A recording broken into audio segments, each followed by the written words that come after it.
Hey, it's Azriel Lawless with another victim. I'm sitting here looking right at him. And I just wanted to say that you've taken the elevator once again into Hella Vella. And here we are. Danny Stone is my guest today. And we were just laughing about, well, I was actually telling him about when I forgot to record Callie Chase and we had to go through the entire interview again. So love you, Callie. Anyway, Danny, say hi. Oh, this one might be a little lower stakes, but hi, Azriel. How are you? I'm doing good. No, everybody's just as important as everybody else out here on Hella Vella, Kind as of you you to say. know, as you know. But Danny is brand new, I brand am new. See, fresh meat. proof that fresh meat is constantly coming into Hella Vella. Yep. So, that's why you got to stay on your toes. So, Danny, what's the first question I ask all my guests? Well, usually what when you started writing, is that right? Exactly. Yes, I'm going to have to start giving out prizes for this stuff. Okay. I So, flipped interview. Yeah. When did you start interviewing, Azriel? Yeah. Um, January. Anyway, so go ahead now. I wanted to know, when did you start writing? well, yeah, apart from the scribbling and doodling and things that I did as a kid, um, I'd say probably sophomore or junior year of high school is when I had an idea. I thought it was the best idea ever to come to any person in the history of ideas, of course, Of because course. that's what it means to be a sophomore in high school. And unsurprisingly, it was a dystopian story about a boy very much like me, odd Hmm. coincidence, who he wakes up surrounded by these high walls, can't see out, doesn't know how he got in there, and has to kind of band together with all the other kids inside this dystopian world to kind of make it through and break his way out. And it's like, well, all right, I could see how I'd write something like that in high school. Um, but I think we discredit our early stuff a little too much. You know what I mean? Because that sounded interesting to me. yeah, well, I just had a blast with it. I started it. I wasn't exactly sure where it was going. And at the time, I don't remember how long it ended up being, but it felt so long. Like in high school, I know they'd be like, all right, you have to write a 5-page essay or something, right? With intro paragraph, 3 body paragraphs, whatever it was. And I was writing on the side just on my own, this like, oh, it's like 50 pages in a Word document or whatever it was. And I printed it out, and it was the first, I consider this, I think, my first, bona fide story, because I printed it out, gave it to a friend, and it was the first time, I had someone else read it. And then it was like, yikes, like I'm getting feedback and it's honest, and turns out I have room for improvement. But that was great. And so and I loved it. And then I just kept going when I went to college, joined a lot of writers groups, and I've been doing that ever since. I've been writing on my own, and I've been in writers groups sharing with writers ever since. So That is absolutely wonderful. I love to hear that. I love to hear those stories. That's what I wish I had done. I wish I had just kept writing, and continued writing for the love of it, and not gotten so disheartened, from the onerous process of attempting to get published. I don't think it's all that it's about, but then of course I did. And now of course there's Vella, and there's, of course, it's a brave new world. So what else, do you have anything else out there that you've published as an indie author? I do. So um, at the end of, I have a few other works and they're all available at my website. And they've, over the last 10 years or so. And one is, in one of my classes, the creative writing professor was like, I think the professor could tell I was trying to get way too out there, like writing things that were a little beyond my pay grade, let's say. And then she said, Danny, just write what you know. Just start, dial it back, write what you know, and then see what happens from there, and then build your way back up. Kind of like I think of like an artist paints a self-portrait first to see yourself accurately, and then you can see other things accurately.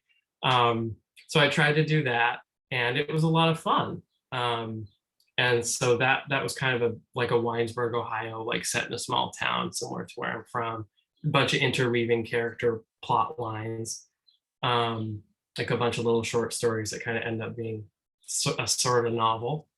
And then I wrote a dystopia that was a lot like the one I did in high school. And the main character goes to prison, except it's in a world where prisoners get their organs harvested. So that sucks. Dude, if they came out tomorrow and said that we were doing that in the federal penitentiaries now, it's like, I don't think I'd be that surprised. I'd just be like, it's okay. Like, so that's happening. That's what I mean. It's, if you're writing near future, I love near future sci-fi and just near future dystopia, but the problem with that is if you hold on to it too long and you wait to get published for too long. Like, well, sometimes that near future sneaks up on you. So it's like, oh shit, man, I missed the pandemic. It's like, there's my shot. Shit. Well, that's how I felt about, I don't know if you read or heard of Station 11. It was a book and now it's a TV show, but it's really good.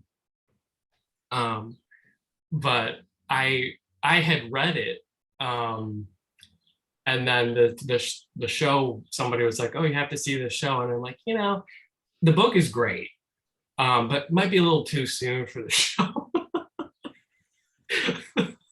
Yeah, maybe. And I'm very thankful, as I'm sure you are as well, that it didn't wind up being like that. But boy, in the beginning of 2020, we didn't know. No, that's what it felt like, was the opening to that story. Kind of. I mean, we didn't know. Yeah. And so I'm very, very thankful we didn't wind up with that. So you're going to give me a link. So I'm going to put it in this video description. Oh, yeah. So you can get to everything you've written, right? Oh, sure. DannyStoneBooks.com is the site. Ooh. Yeah. And it's got all the links there. Yeah. I like it. All right. So DannyStoneBooks.com, and we're going to find what out there? How many? You're going to find 4, including the new one on Vella. So this is my first time on Vella with Strange Faces at the Windows. And then my 3 previous works, The Ghosts of Perryville, it's called. It's that small town one. Kind of paranormal element to it. Ooh. And then comes The Harvest. Ooh. Is the one where, prisoners get their organs harvested. And then the main character is going to try to get out in one piece, and he does what he can to make it out with everything intact.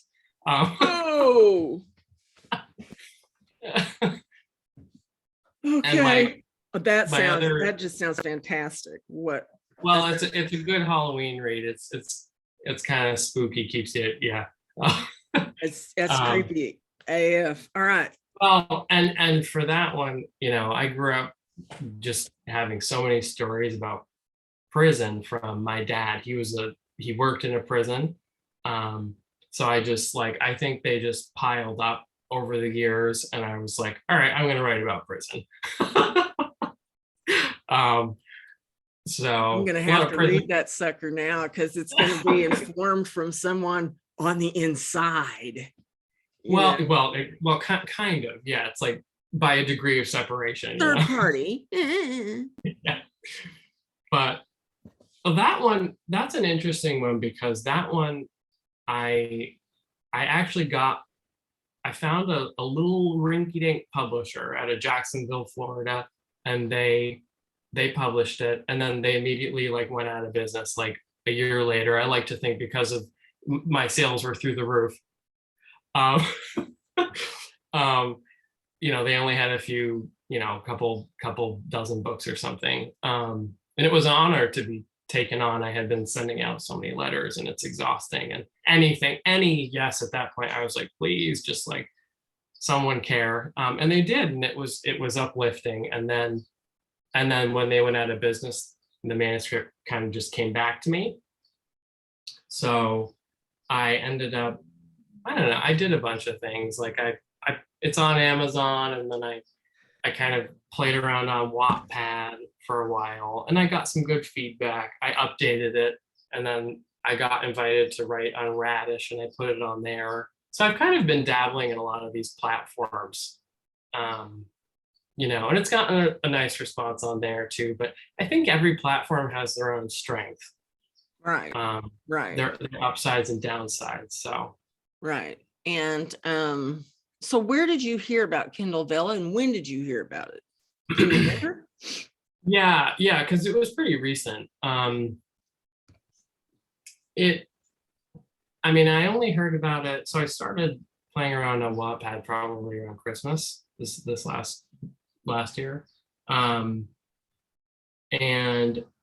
I really liked the writer to writer engagement, but the social media kind of aspect of it was a little started eating into my writing time a little too much, I found, on Wattpad. So I was, it was good to get the feedback, but I wanted to kind of just write a little more, and read, but not necessarily like post on every line of every story.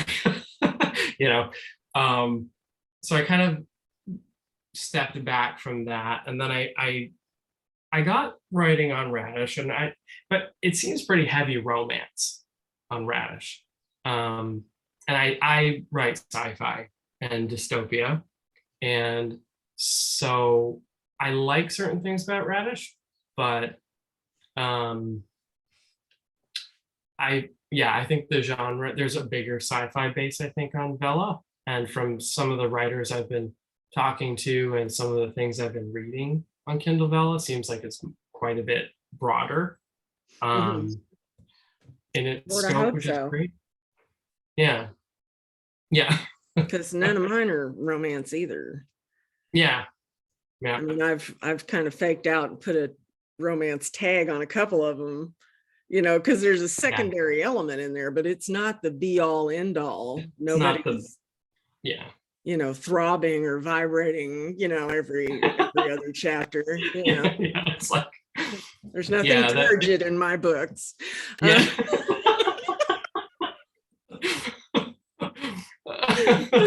All right, so this was like what, a couple months ago? That's a great adjective, though, Azrael. Do what? A great adjective, though. It is. $5 adjective. It is. Most assuredly.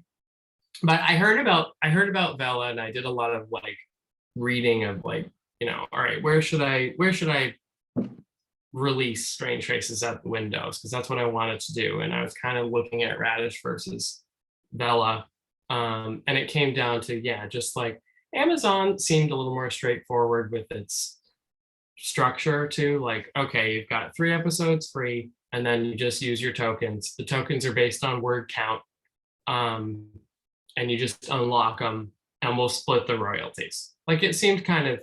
And then, if later you want to turn it into a book, great. When you're done after, 30 days after, whatever it was, seemed pretty straightforward to me. And more than Radish in certain ways. And then the sci-fi base was bigger. So I went, so it's an experiment. But I do have to say the response, just the writer community on Facebook that I've seen in different groups, has been overwhelmingly positive and supportive. And writers are really out there for other writers and helping to plug their work. And, I've been picking up, I'm like in the middle of like 7 stories right now. I can't even keep them straight.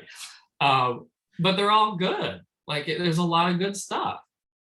So I know.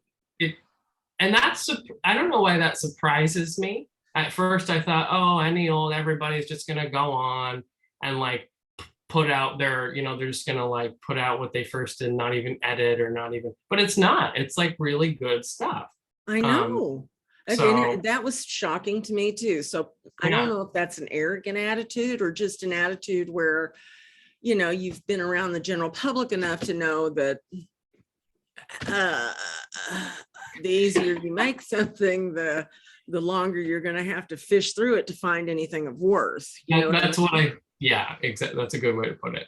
Yeah. But it's not that way. I've literally only run across like a couple that have been way out there, and they were out there. Yeah. Yeah, but One of them that was pointed happens. out to me not too long ago. He's like, "Hey, read this. Tell me if it's as bad as I think it is." And yes, it is.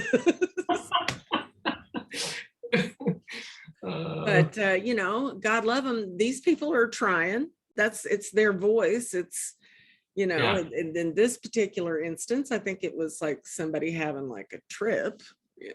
Somebody's yeah. on a shroom trip or something and writing. Well, that's when you think you have your best ideas. Yes, exactly. Like, Exactly.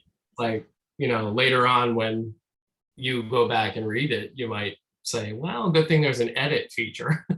Uh, Exactly. but yeah, Oh my I God. that was the lot I should say with choosing Bella. I did scan a bunch of stories, a bunch of just random sci-fi and dystopia stories and some fantasy, and I was impressed by the quality at a random search, like just Yeah. kind of in my interests. So that was another reason that pushed me toward Bella. So Excellent. Excellent. And so when did you upload? Do you recall? yeah, it was only a week and a half ago, 2 weeks ago. Yeah. Wow. So you haven't even seen a bonus yet. No, Oh, no, there it's kind of mythical. So the bonuses are rather mythical, and I joke with other writers that after you get your first one, then you go to your closet and start digging through and finding like your old college essays and oh anything you've yeah, ever written in your life. yeah. Grocery list. You're going to make a Vella out of A grocery list in 65 episodes. Yeah, it. exactly. Exactly. Stay tuned. Uh, Well, okay, Danny. So you have written a space opera. yeah. Will you tell me what to you is a space opera? Hmm. So I think space opera can be, it's kind of there's an odyssey or a journey element to it, for me. So one of my favorite books is Mary Doria Russell's The Sparrow. And the main character is a priest who's become an atheist and like ends up on this ramshackle journey with like 6 or 7 other people to this planet not far away, which is, got similar elements to the plot of my book. But it's kind of like this kind of sweeping journey where characters undergo some kind of, the main character at least has some pretty dramatic revelation or there's a transformation. But I guess for me, space opera, there could be a military space opera where it's all like, ray guns and aliens, or uh, but I think it takes on different flavors. But I think there has to be some kind of journey or odyssey, or that's what it is to me. Okay. So like the melodrama, the odyssey, the self-realization piece that is in a real opera or an opera, traditional opera. Yeah, something dramatic about that, as opposed to maybe just like episode to episode action of like, well, I'm trying to think of like what I would not consider a space opera. I mean, because sci-fi is such a wide umbrella, but I It guess is. in the dystopia like camp, even something like the Hunger Games, like Katniss undergoes growth as a character, obviously, but like it's more of like a kind of a battle from one minute to the next, kind of clawing her way toward something. Um, and it's gritty and violent, and like I think that's a little different from space opera for me. Yeah. Or even like Ender's Game, I wouldn't really say um, necessarily. That's more like tech, or like a tech kind of sci-fi. So I don't know. I That's where I land on space opera. But you're right, it's kind of quicksand a little bit. A little bit, a Uh, little bit.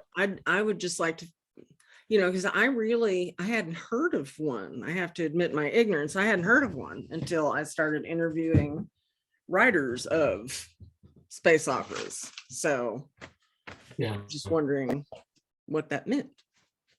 yeah, Now yeah. I can go ask Uncle Google for sure, but I guess that yeah, like if I see it, if I see that tag in a story, then I I want some kind of character story on top of on top of like the new tech, or the dystopian elements, or whatever else is going on in this like sci-fi world. I want a good old fashioned introspective like character redemption story. coming to terms with like him or herself and growing, you know what I mean? Nice, uh nice. but Okay, okay. maybe just through space.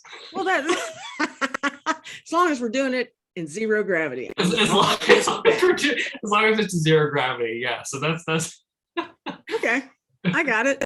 I got it. All right, very good. And we were talking before I hit the record button, but you've actually completed, and when you need to say the name of your serial, so say the name. Strange Faces at the Windows. Strange Faces at the Windows, you Yeah. guys. And so what gave you the idea for this? And you've said this one's fresh. You just wrote this one, right? Yeah. So, well, the line is actually from Rip Van Winkle. So the Irving story where the main character goes up into the mountains and gets drunk with a bunch of magical creatures and falls asleep for 20 years. And when he wakes up, he goes back down the mountain and he goes to his village. And Irving writes, there were strange names over the doors, strange faces at the windows. Everything was strange. And I reread that story probably 6 years, 5, 6 years ago, and that line was really kind of spooky, and it jumped out at me. I think it's simple, but kind of made my skin crawl.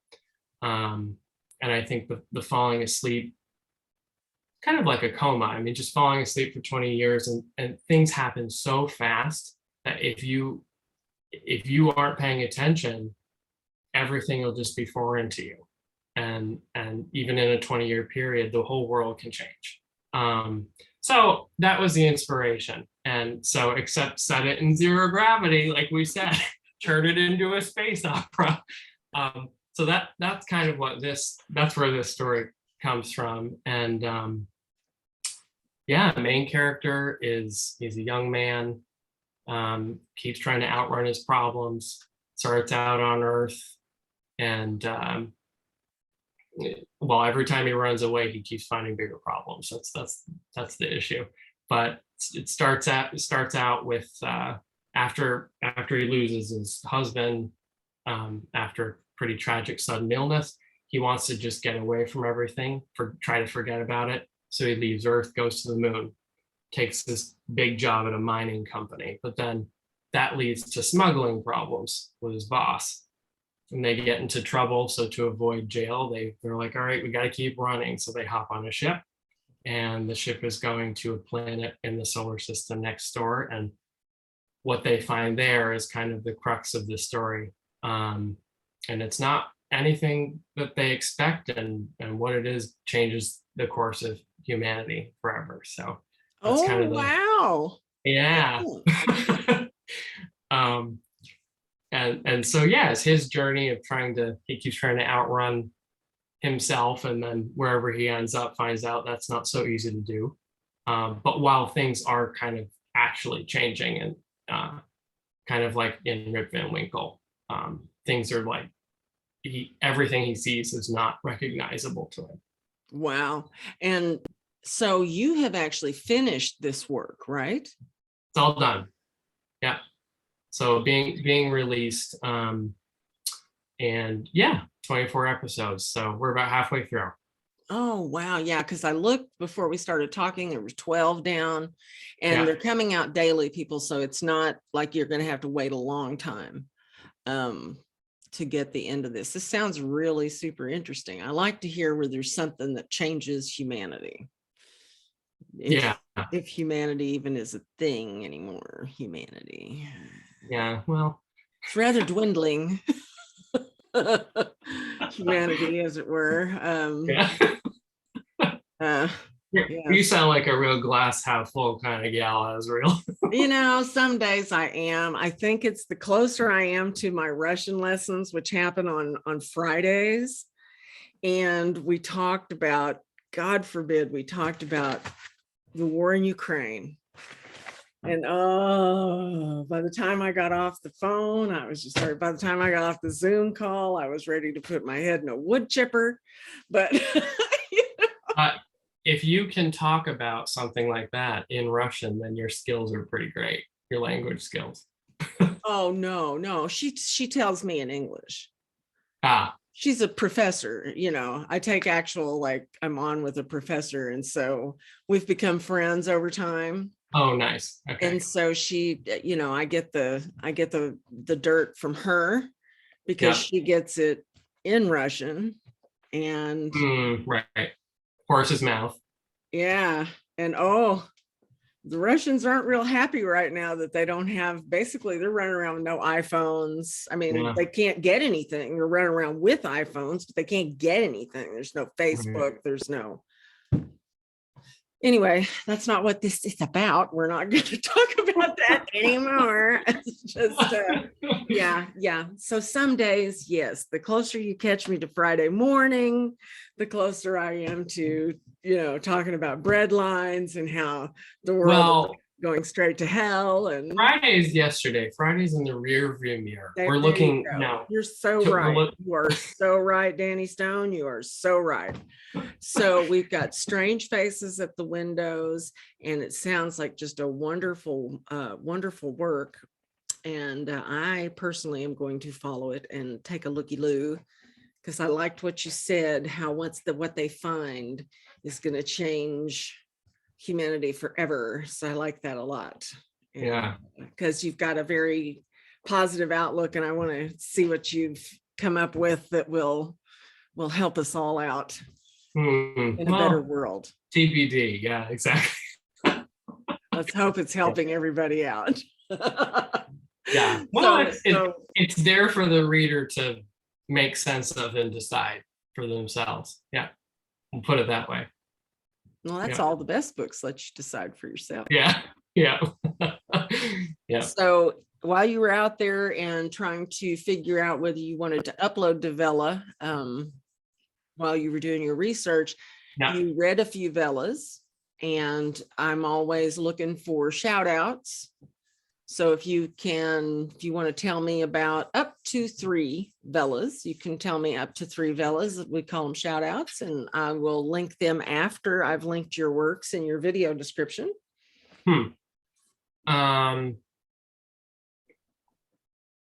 Well, let's see. Yeah. 5 are kind of floating in my mind. So the one that pops out is The Deep Black. It's some TF missions of TFS Pike. It's Adam Gaffen, and I started reading it recently, and it's really a complete escape, and that's always fun. I like, one of my weaknesses that I'm always trying to improve on as a writer is just, Octavia Butler, a favorite author of mine, once said, just start the story with the story. Just just do it. Just write the story. Don't go back and explain and do all this kind of back, but just throw it out. Just write it. And this story I find just, here it is. And at first that can be a little like, discombobulating, but it makes for a great story.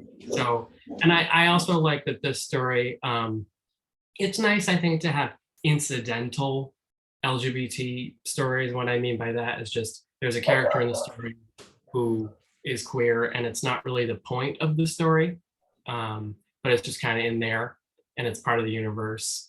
And I think we need more of that in sci-fi. So I give thumbs up to that.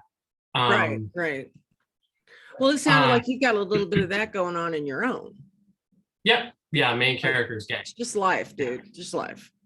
Yeah. Exactly. And it's kind of weird that we can build these crazy, phenomenal other worlds, but somehow they get certain things don't get included. It's like, well, that's odd.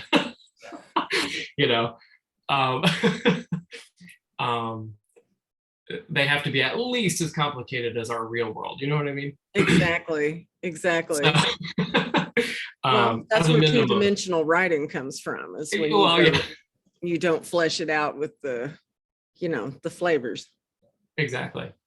Another one I like is Alien House. It's funny. It's a fun. It's Brian Lowe.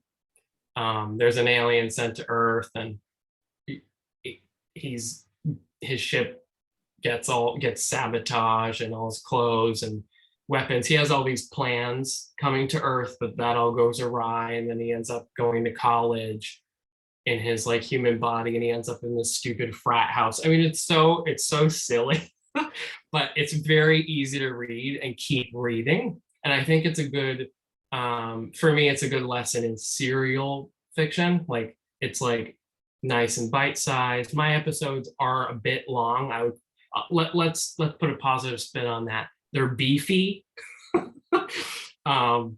hopefully packed with good stuff, but it is, it's nice to see the different lengths that authors do, and sometimes longer is better, sometimes it's not. So it's good to kind of get a flavor for that too. In Strange Faces at the Windows, are the episodes about the same size? And they are, what is that size? About 3,000 words. So I know the max is 5 and the minimum, I forget, might be 1,000, but maybe even less than that.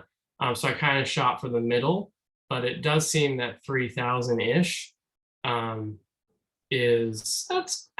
there are a lot that are like that, but seems like a little less is more normal, maybe, from what I'm seeing. Right. And it's so, did you wind up with what, 60,000 words ish? I'm closer to 70. Yeah, about 70 total. Yeah. I mean, I asked to learn. I mean, I've got 6 of these suckers going out there, and all different, all quite different. And like the one that I consider my flagship, her episodes, I try to get them right about 2,500 words. Okay. So you have found that's the sweet spot? For that one. Okay. For that one. Then there are faster paced ones. So like I write a lit RPG, and those are between 900 and 1,100. Each episode. Yeah. And then I write another one called The Naughty Witches Finishing Academy, which is meant to be campy. It's meant to be strange and very fast. So those episodes are going between 12 to 1,800 words. Okay. Yeah, it seems like that's a good range. It's interesting that they're different depending on the story type. Yeah, it's the one that's the longer one is the one I tell everybody, think Little House on the Prairie meets Harry Potter. That's that's what I'm trying. And everyone's like, those are two worlds that are like almost like two positive magnets trying to put together. Oh my God. Well, wait till you meet the prairie dragons. But I'm picturing anyway, no, I think Hagrid it's, in like Hagrid in a bonnet in an Oregon Trail like wagon is what I'm picturing right oh now. my God, that's great.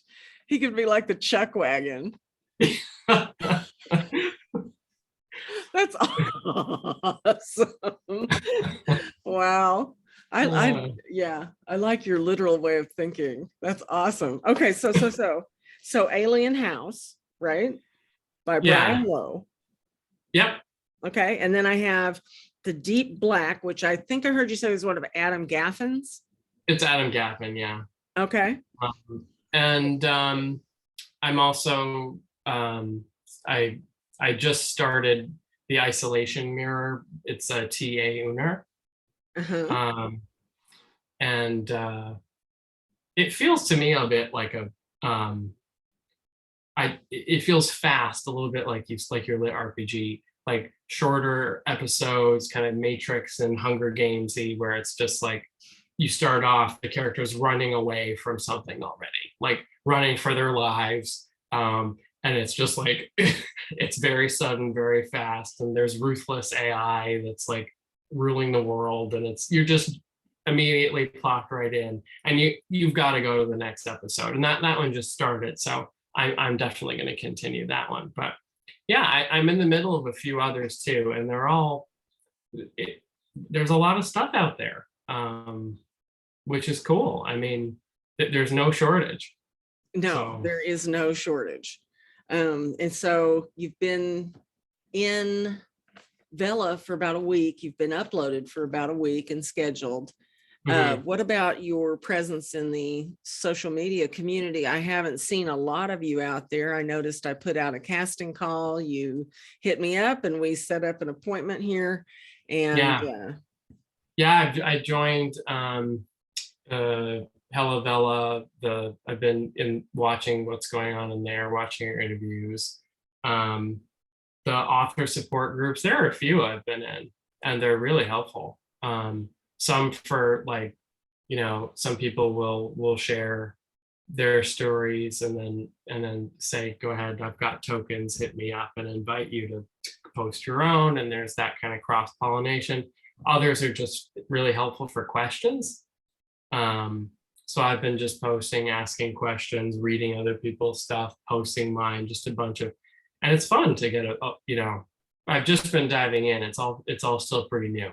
So if anything, I hope anyone listening can just feel confident that you don't have to know much about what you're doing. You just dive in, and like if you've been writing a story and it's worth reading, at least by your standards, and maybe a couple beta readers, then go for it. I mean, chances are someone else will want to take a peek at it. So, and it means there's stuff out there for everybody. So it's true. And it very much is so, in my mind, so much less intimidating than the process of even e-publishing a full book. I mean, this seems so much less frightening, Yeah, I think so. It's less frightening to publish. It's a little more, it's new for readers. So over the years I've been publishing, this is my first foray into digital serial publishing. So that is new. I have some people who have been in like, oh, Danny, send us your new book when it comes out. And I'm like, well, it's coming out in episodes. And they're like, episodes? Is it a TV show? No. So it takes a little education, which is annoying, because as soon as you start explaining, you feel like you're losing, and people don't have time to just sit and look through Amazon's pages of how to do this. But luckily with a quick link, I've been able to send it and say, check it out. If you have a question, let me know, but this is how it works.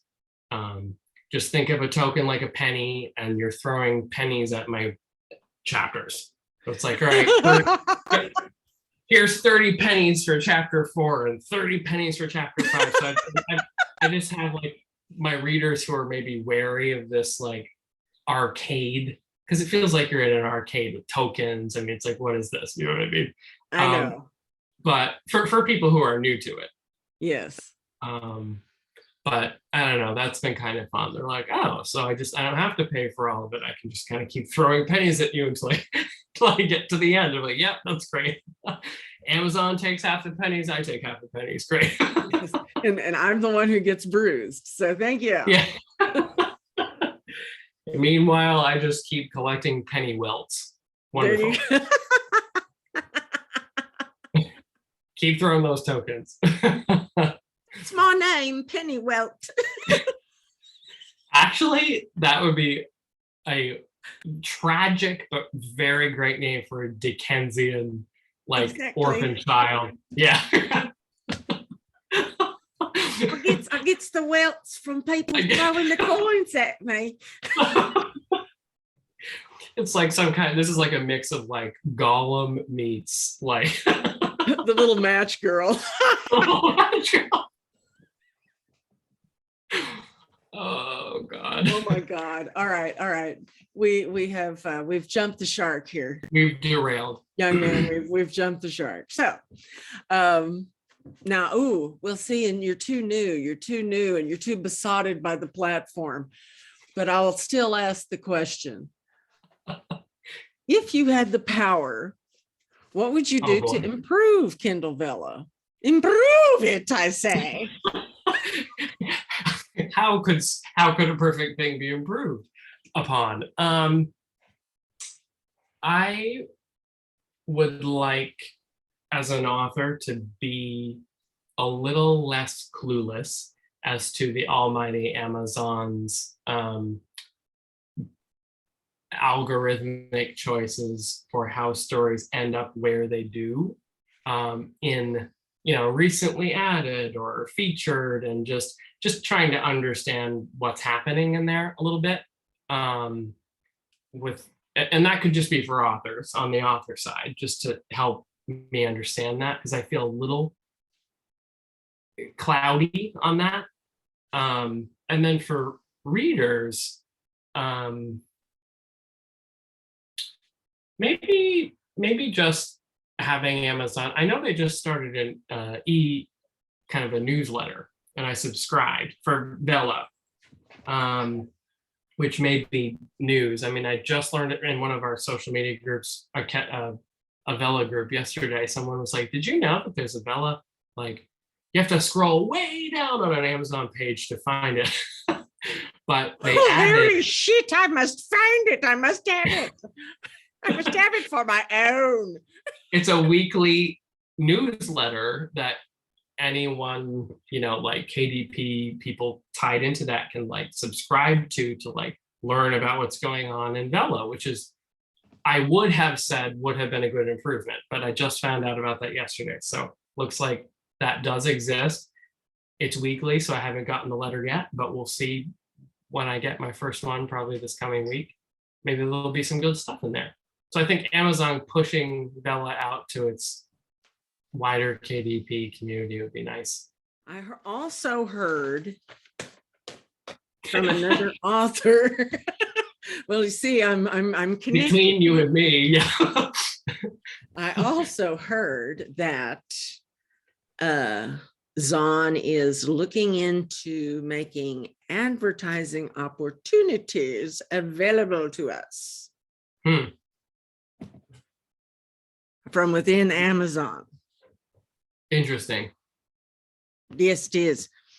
I know another writer. She's very successful, and she doesn't use hyperbole when she's talking about this kind of stuff. She knows other writers who actually have second mortgaged their homes to pay for Amazon ads on their books. They have rolled them dice, as it were. Yeah, well, I mean, I believe in my stuff and all, but I don't think I'm gonna take out another mortgage on my home. Yeah. It's a little bit frightening. Yeah, that's a few steps out of my comfort zone. But oh my God, if you hit, you hit. Well, yeah, but I'm not a gambling man usually, so. Yeah, me either. I never got that.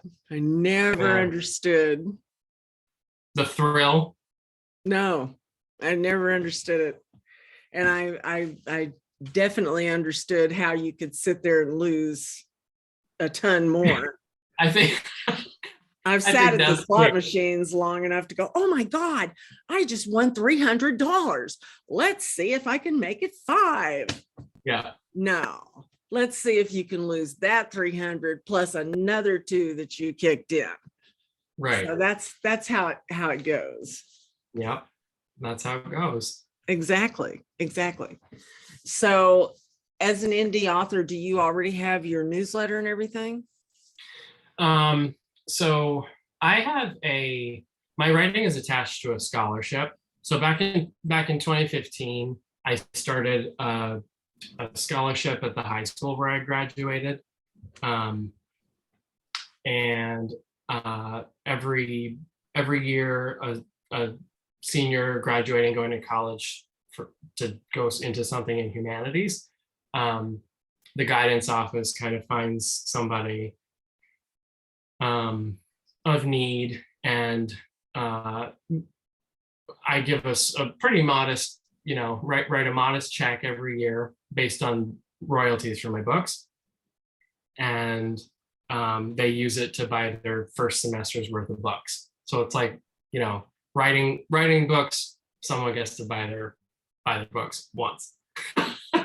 Oh, that's awesome. But it's been wonderful, and so and the info about how that got started is on my author page, and it's really cool and motivating. It keeps me writing, and I just found out, like, this year, because the graduation and those scholarship ceremonies happen in June usually. So I just found out the kid who's going to get this year's scholarship. I wrote out the check and found out he's going to he wants to be an editor one day, and he's all excited. I mean, that's so fun. So that happened once a year around now, like end of May or June. I get like, the guidance office from my old high school tells me about the kid that they selected for this little scholarship that's tied to my writing. So yeah, so readers can know that, all those penny welts, all those tokens, every cent, because it's not really some kid. Yeah, I mean, I use it to make sure that a kid from the high school where I went is getting their first semester's worth of books. Just one kid, just one semester, because I can't, do every semester. That is really cool, though. That's really, really cool. And so do you base it on a percentage of your royalties? Well, at first I started off having it be half. But then I wasn't publishing regularly enough. So it's just like, look, I'm just gonna take $250 a year, and I'm gonna set it aside for that scholarship, whatever that happens to be. And sometimes that would be like, I'd be able to take some for myself out of that after that. And then other times it'd be like, well, better keep writing, better keep publishing. And I would have to put in to that. But it's sort of like a pool. And then I just kind of zero in on that. So that's been, and it's been a fun, motivating force to keep me publishing and keep pushing my stuff. But I love it. It's good because it keeps, my hometown is pretty small, so everybody knows each other. And for newsletter, to your question, it's sort of every year, like around graduation, people remember that I'm writing and it's tied to this and it's in these brochures, and it's like, all right, support the scholarship, like go see what Danny Stone is up to. Maybe he has something new out, and then they can kind of come back And it's people who know you, you know what I mean? And those are the people at the end of the day who are going to support you most. You build a writer base of people you don't know, but it comes back to it's personal too, and people want to support you. So I really love that. I really love that. I love that idea. I may steal it someday. please do. I mean, it's been so much fun. You're Yeah. gonna find that Amazon is extremely generous with the bonuses out here on Vella. And Good. it's definitely going to make your other royalties look non-existent. Yeah, nice. It's stop. I don't know what to tell you, except wait till next month. There's a reason that there are people out there right now who are going, click, refresh, refresh, refresh, refresh, refresh, to see if the bonuses for last month have been declared yet. Yeah. And Yeah, I'm all new to that, so we'll find out. Yeah. right, exactly. And but you're going to find it's extremely motivating, because regardless of where you fall on the whole capitalism question, if you were born and raised in this here country, when somebody puts $1 on a fishing rod and holds it out in front of you, you're going to chase it. Yeah. And that's the way it be. Merca. And Yep. I'm just saying. And yeah, but you're going to like it. You're going to dig it. Amazon really is putting their money where their intention is this time. They're paying to keep the writers writing for the platform. So Good. Okay. stuff that trapper keeper, stuff it, baby, stuff it. They want they want everything. And because I have a feeling that they're going to, once the Death Star is built, they're going to use it to roll over everybody else. I'm picturing. I would. I'm like really trying to like keep up with this metaphor. So we've got a Death Star in zero gravity, right? And then now it's a bowling ball rolling over everything. Love it. So that Set 'em as up, real we'll knock as them down. that's a space opera. I suppose so. Of course, it's making me think of Spaceballs, the movie. Oh, Spaceballs the movie, Spaceballs the t-shirt, Do you remember? Spaceballs the flamethrower. Spaceballs, the lunchbox. Merchandising. Exactly. Oh man. Oh See, Mel. we're all doing it. We're all doing it, bud. We're all doing it. Let me see what your cover looks like. I'm gonna go look at your cover right now. Okay. Strange faces at yon windows. Yep. Strange faces at the windows. Beautiful cover. Kind of a sphere of Ooh, that's interesting. Yeah, I like it. Well, I guess I can say that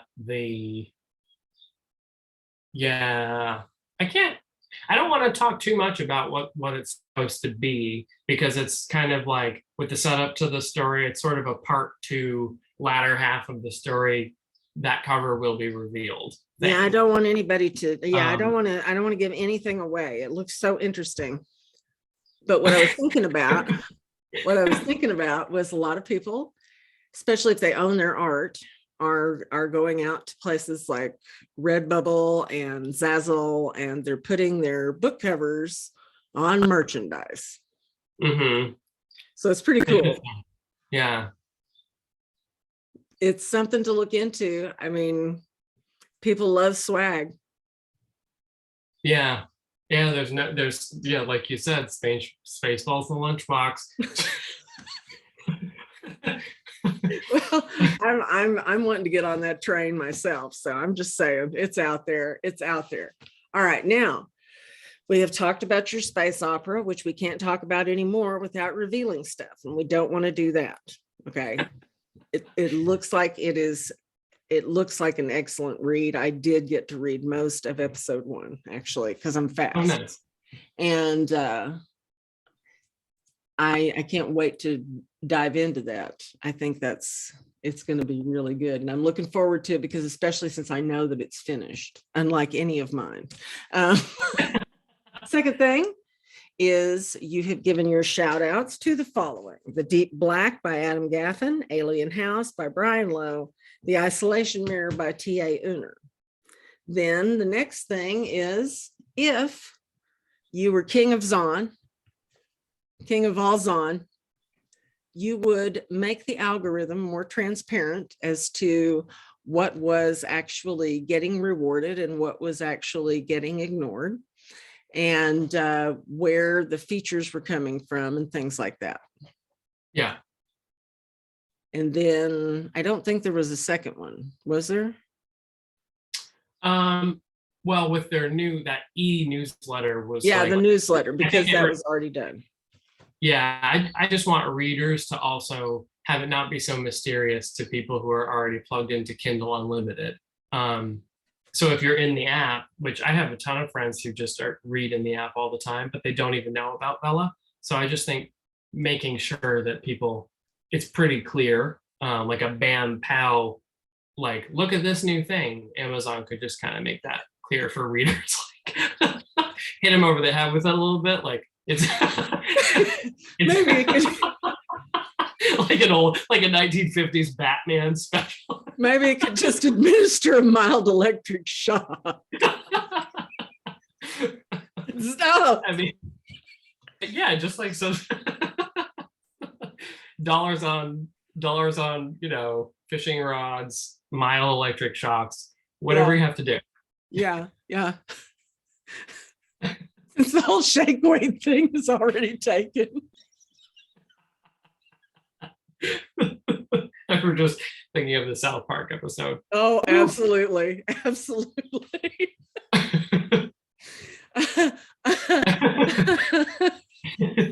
That's what we need. We need our reading apps to tell us that's it, just a little farther. Just a good old turgid reading app, you know what I mean? Yeah. I think Radish will probably go to that before he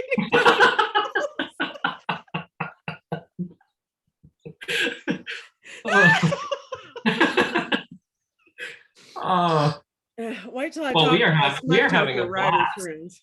Yeah. Man, have I got some ideas for them, I tell you. Yeah, exactly. Okay, so we've improved Amazon. We've given your shout outs. We found out how you found out about Vella. Did we? Yeah. You just read about it somewhere, right? Yeah. I just read about it somewhere. I can't exactly pinpoint. Right. And then you started digging in, and then you started reading a little bit, and then you said, I'm going to do this thing. Yeah, it was probably through Radish because I started there first. Yeah, that's not the normal story I hear. I hear usually they started with Vella and went to Radish. But anyway, it's not as easy to get on Radish as it was. Did you know that? No. Yeah, I did. I mean, I did have to submit. I know it's like a 30-page writing sample, but I that's also not clear to me at all. Like, I don't even know how many people write on Radish. Like, I can't even find the answer to that question. No. So I don't really know. Peeling back the curtain on some of these platforms is hard. Right. And Radish hires staff writers too. Right. Yeah. So they've got, And in fact, Callie Chase used to, I believe, she wrote for just a writing platform. I don't know. I don't remember which one it was. It might have been Radish. And they just give them their assignments. Here, you're writing Bobby Smith and so for the next 6 chapters, and we want this much to have happened. We want these hit these beats. Interesting. Yeah. So they've got writers out there for that, and they're churning out a shit ton of content too. Now, how quality it is, I'm not going to hazard a guess on that one, but The last question that I ask everybody, because I always link to all the work that you send me a link to in your video description, is what would you like to say to the folks who are just clicking on your Vella for the first time and going to read your Vella? What would you like to say to them? Well, first, thank you for clicking. Thank you for looking at it. Hope you like it. Yeah, and thank you for supporting the scholarship it's tied to. Every token you can throw means a lot to me as a writer and is very motivating. Keeps that scholarship piggy bank going, keeps my author chops up to snuff. And every time I learn about a reader, I'll get random comments sometimes. One of my favorite comments ever was from Then Comes the Harvest, that prison dystopia book. And it was a random person, don't even know him. It was like a username, so I didn't even know their real name. They commented, I started this book, not my thing normally, but I just had to keep reading. That's like my favorite comment. And it's like, I read to the end, and it's like, love it. Like that's the kind of, so if you go to my site, DannyStoneBooks.com, I would say the thing that the umbrella where all my work, they're all different, but what ties them together is that my stories take place in a universe much like our own, with a couple strange twists. That's where I live as a writer. So they're all going to feel a little familiar, but oh, that's weird. Or, oh, they're just a couple, it's not light years away from here. But it's not really our world either. It's just sort of adjacent or kind of next door. And that's where I love to write. So if that's the kind of story you're in the mood for, then go check it out. I'd be honored. That is so awesome. And Danny, thank you so much for doing a lawless interview out here on Hella Vella. I've really enjoyed talking to you and getting to know you. Azrael, it's been great. You're so great to talk to. Well, I've had a blast. Now, everybody, this here's Danny Stone, and he's written a space opera for you called Strange Faces at the Windows out on Kindle Vella. You be sure and take a look at it. I am. Take care, everybody. Bye. All right. Bye-bye.